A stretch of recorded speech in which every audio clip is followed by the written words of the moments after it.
Superintendent Davis, will you highlight this item? Yes, ma'am, I will. This is the technical agreement with Paper Education Company for unlimited tutorial for our students from grades 6 to 12. I went through the majority of the highlights when in my superintendent's update, so I released this. Mr. Connor, anything would you like to add? No, I just want to thank you, board members. I know I had an opportunity to meet with each of you one-on-one to go deep into the nuances of the program and what this is going to offer not only our quarantine students, but for every 6th through 12th grader in Hillsborough County, that we will be able to provide individualized tutoring for students 24/7. So I'll take any questions that you may have at this time. Mr. Connor, don't forget to mention the equity. Remember, we talked about how this addresses the high needs children? Well, absolutely. So in our conversations, it's really important to know that so often students who get individualized private tutoring don't have the means for that. And it's usually reserved for those who have the means. And so this gives us an opportunity really for every student, no matter their socioeconomic background, to be provided this assistance 24/7, 24 hours, 7 days a week through our platform. It's all integrated within Canvas, which many of our students are very familiar with, obviously, since last year.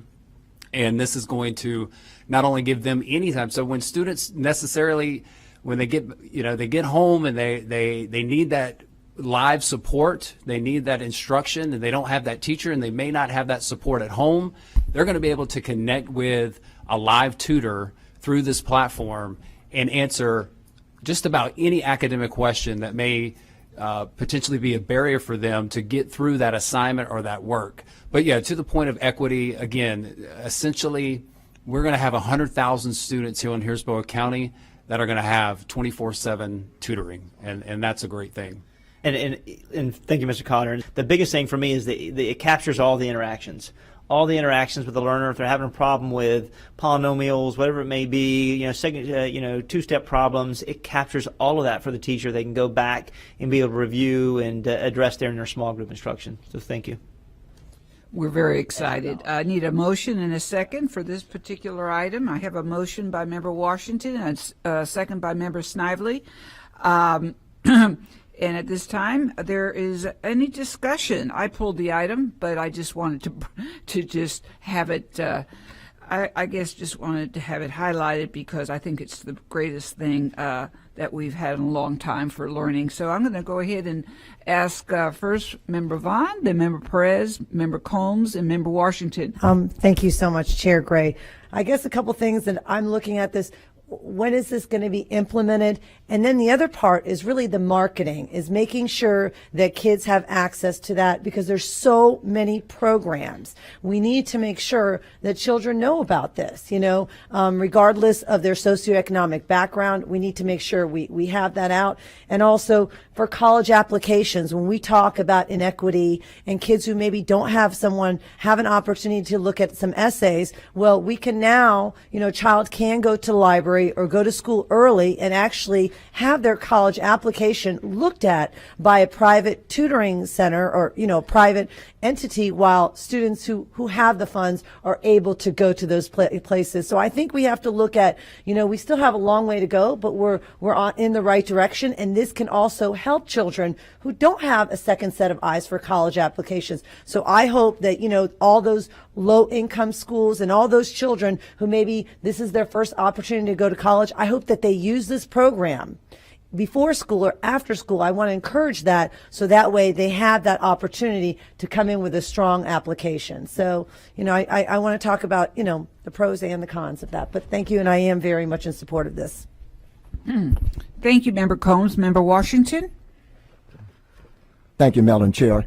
We need to go out and make sure that all the parents understand the abilities that they have so they can be successful. So I'm in total 100 agreement with this, because as long as it's going to help students, that's what I'm looking for. And thank you. I appreciate that effort, too.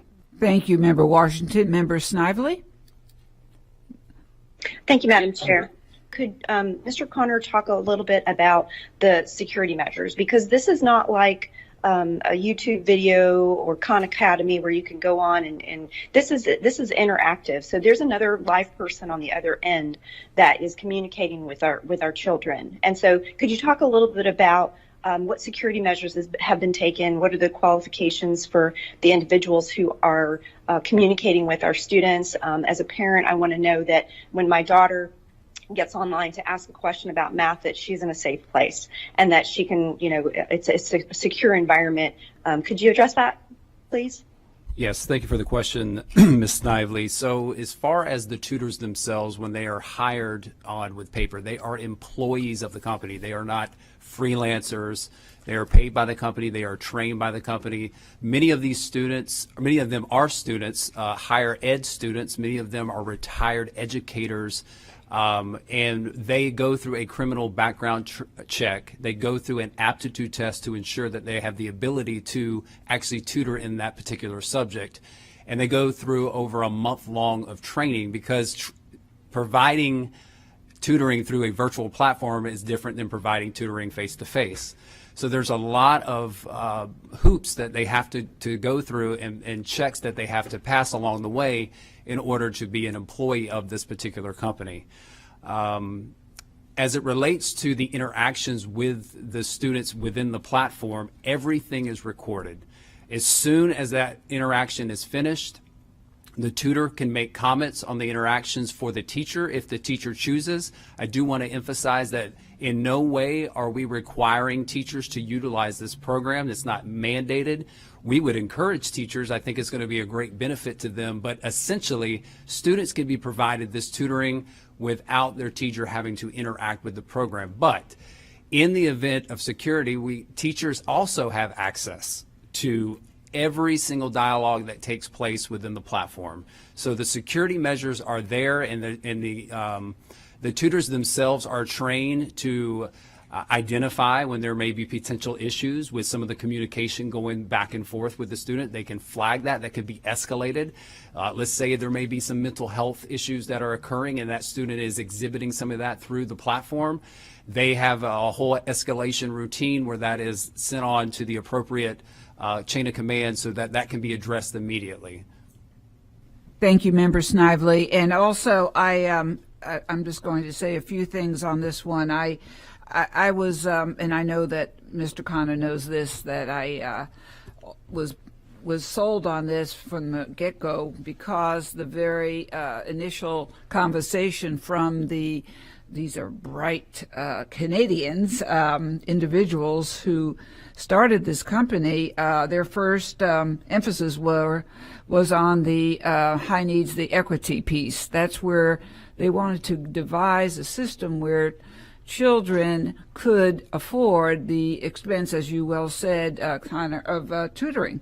And to me, with our population, as we went over this morning, and Shay McCrae knows only too well, our students, a lot of them are without the ability to afford tutoring. And this is high level thinking, because you have the Socratic method, which is your inquiry type of thinking and questioning. Over 200 subjects, I believe, are taught, and there is the English, French, Spanish, so there's a lot of the dimensions of language equity.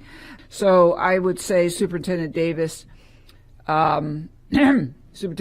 that we make sure the board members are just reminded about how well devices are in the hands of our children, because we don't want any pockets of not being able to use this.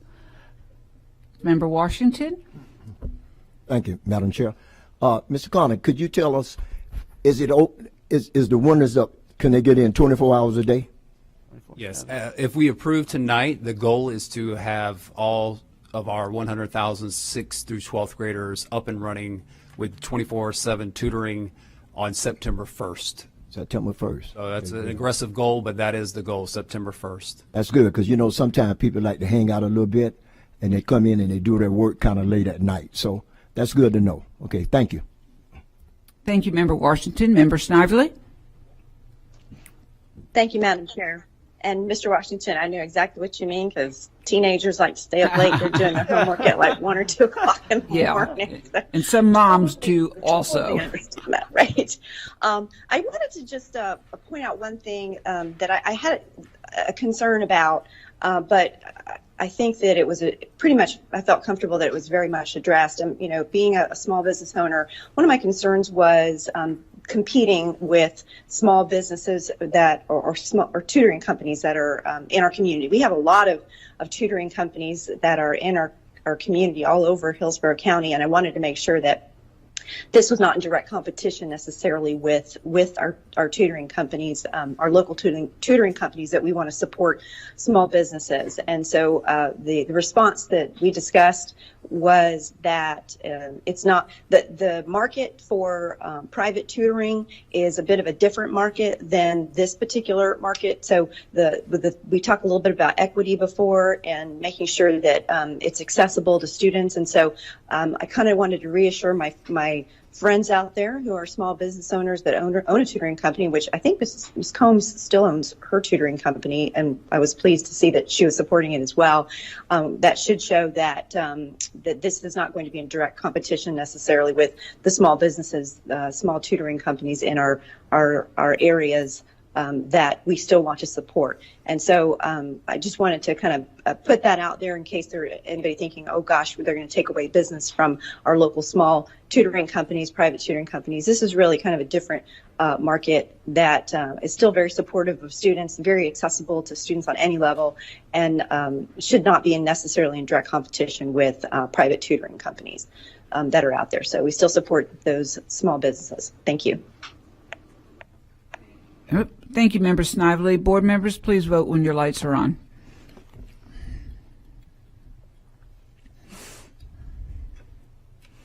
Okay, all members are yay with Member Karen Perez saying no.